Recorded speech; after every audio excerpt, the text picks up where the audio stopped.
ഇന്ന് തെരുവ് നാടക ദിനമാണ്. ദേശീയ ദിനത്തിൽ തന്നെ അത് ആചരിക്കുന്നുണ്ട്. അനീതിക്കെതിരെ കലയിലൂടെ പ്രതിരോധം തീർത്ത വിപ്ലവകാരിയായ സഫദർ ഹാഷ്മിയുടെ ജന്മവാർഷിക ദിനമാണ് ദേശീയ തെരുവ് നാടക ദിനമായി നമ്മൾ ആചരിക്കുന്നത്.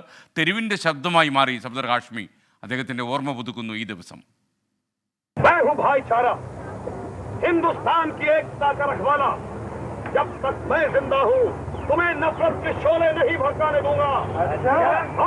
തെരുവോരങ്ങളിലെ നിസ്സഹായരായ മനുഷ്യർക്ക് വേണ്ടി ഉറച്ച ശബ്ദത്തിൽ അയാൾ ഉറക്കെ പറഞ്ഞു, ഹല്ലാബോൽ, നിങ്ങൾ ശബ്ദമുയർത്തു. ആ ശബ്ദം തെരുവുകളിൽ നിന്നും തെരുവുകളിലേക്ക് പടർന്നു. സഫദർ ഹാഷ്മി. ജനനാട്യമഞ്ച് അഥവാ ജനം എന്ന തെരുവ് നാടക സംഘത്തിന്റെ അമരക്കാരൻ. 19-ാം വയസ്സിൽ സഫദർ രൂപീകരിച്ച ജനം അടിസ്ഥാന വർഗത്തിന്റെയും അടിച്ചമർത്തപ്പെട്ടവന്റെയും ശബ്ദമായി മാറി.